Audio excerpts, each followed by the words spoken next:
চেহারার মধ্যে চিন্তার ছাপ। হযরত হালিমা ডাক দিয়ে বলে, মুহাম্মদ কি হয়েছে বলো বাবা। হযরত হালিমা এই কথা বলার পর নবী করিম সাল্লাল্লাহু আলাইহি ওয়াসাল্লাম বললেন, মা শোনো, আমি আমার ভাইয়ের সাথে এখানে বসা ছিলাম, হঠাৎ এক ব্যক্তি আমার কাছে আসলো, আমার কাছে আইসা আমাকে এখান থেকে নিয়ে একটা কোনায় নিয়ে গেল, এরপর আমার বুকের মধ্যে বুকটা ছিঁড়ে ফেললো। বুকটা ছিঁড়া বুকের মধ্যে যে হৃৎপিণ্ডটা আছে, বুকের মধ্য থেকে কি যেন বের করে জমজমের পানি দিয়ে আবার ধুয়ে আমার এখানে রেখে দিল।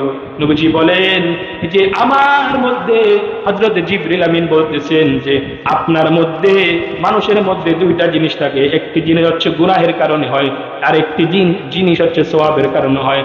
একটি জিনিস মানুষকে গুনাহের দিকে আকৃষ্ট করে, আর একটি জিনিস মানুষকে সওয়াবের দিকে আকৃষ্ট করে।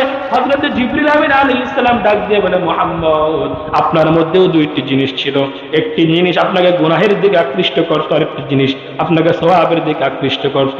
যে জিনিসটা গুনাহের দিকে আকৃষ্ট করত সেই জিনিসটাকে আমি বের করে শুধু যে জিনিসটা সওয়াবের দিকে আকৃষ্ট করে শুধু ওই জিনিসটাই আপনার অন্তরের মধ্যে রেখে দিলাম।